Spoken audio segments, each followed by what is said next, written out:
Bonjour. Alors, j'ai reçu un message, on va dire, il y a quelques jours, avec cette phrase « Âme jumelle, cessez de courir ». Et je voyais, en fait, toutes ces histoires de chasers, runners qui courent l'un après l'autre.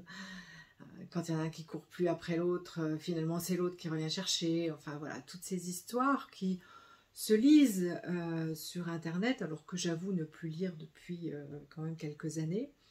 Et puis forcément les personnes qui viennent à moi vont m'en parler. On me dit oui, je suis chaser, je suis runner, etc., etc. Et j'ai trouvé intéressant cette phrase qui est venue se glisser dans mon oreille « Âme jumelle, arrêtez de courir ». Alors je suis Marie Saint-Roch et j'accompagne les âmes jumelles vers l'amour du soi depuis 2016. Et j'accompagne très peu d'âmes jumelles. Les accompagnements sont faits, ils ont été canalisés uniquement pour les âmes jumelles. Et j'accompagne 1 à 2 âmes jumelles à la fois. Si cela vous intéresse, vous pouvez aller voir mon site internet qui décrit les 3 accompagnements spécifiques, un de 2 mois, un de 4 mois, un de 9 mois. Alors, pourquoi c'est intéressant? Parce que ce que j'ai perçu, et ce que je dis souvent, mais ce que j'ai perçu au moment où j'ai reçu ce message, âme jumelle, arrêtez de courir, c'est un essoufflement, c'est une fatigue. Et toutes les âmes jumelles qui viennent me voir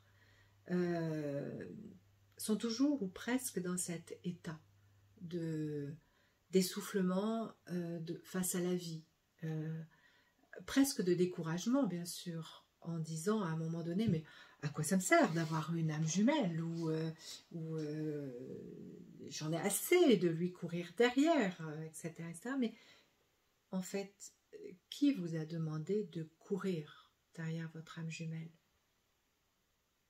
Votre ego, votre mental, peut-être une part aussi de la compréhension collective, mais votre âme par elle-même vous a-t-elle demandé de courir après votre jumeau d'âme? Et les personnes qui viennent avec moi en accompagnement sont celles qui acceptent de laisser tomber cette course effrénée et souvent inutile. Acceptent de voir que le cheminement n'est pas forcément d'être côte à côte, terrestrement et humainement avec l'autre, que c'est même une acceptation que de ne pas être ensemble, si cela n'a pas à être. Et c'est là toute la subtilité. Évidemment que lorsque l'on rencontre son âme jumelle, on a envie d'être avec cette personne, parce que c'est notre autre et que son essence nous attire, parce que c'est nous, et que autant nous ne savons pas nous aimer, autant nous savons aimer l'autre. C'est donc une part de nous que nous aimons profondément, intensément. Alors, notre seul désir est finalement de faire évoluer cet autre. Mais quand on y réfléchit bien, calmement, posément et de façon pacifiée, on se rend compte qu'il y a quelque chose qui n'est absolument pas juste dans cette interprétation-là, et que il faut d'abord se tourner vers le soi terrestre. Nous sommes venus pour nous aimer, nous-mêmes, évoluer. Et la meilleure façon de donner de l'amour à notre autre, c'est de le cultiver pour nous-mêmes, puisque nous nourrissons ainsi notre âme commune, et que donc notre autre pourra en bénéficier de ce travail. Voilà pourquoi il faut cesser d'arrêter de courir, d'arrêter de dépenser son énergie inutilement, d'arrêter de penser que le seul but de nos âmes, c'est d'être ensemble terrestrement. Notre âme n'est jamais séparée. Il y a une véritable union au niveau de l'âme. Et ce n'est pas elle qui manque de l'autre. C'est votre conscience terrestre, cette part d'âme terrestre, qui est en manque de l'autre.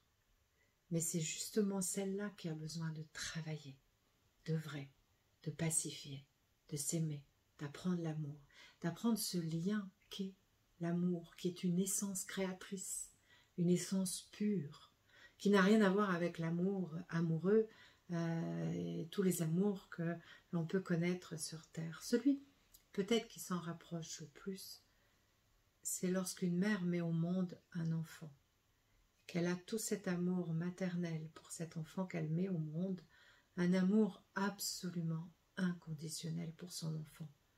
Et toutes les mères ne vivent même pas cet amour.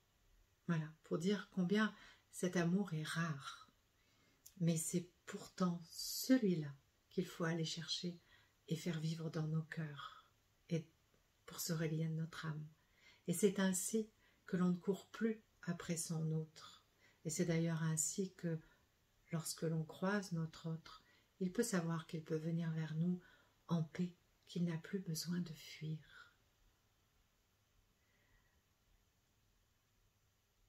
Je vous souhaite de connaître cet élan de paix, et en tout cas, si vous voulez aller vers cet élan de paix, le cultiver à l'intérieur de vous et cultiver cette essence pleine de douceur et de bonheur et de joie qui vous permettra d'être nourri sans avoir besoin de courir après l'autre ou de fuir l'autre, ça revient exactement au même en fait. Eh bien venez me voir, venez faire un accompagnement, c'est par là et uniquement par là que je vous emmène. Peut-être à bientôt. Au revoir.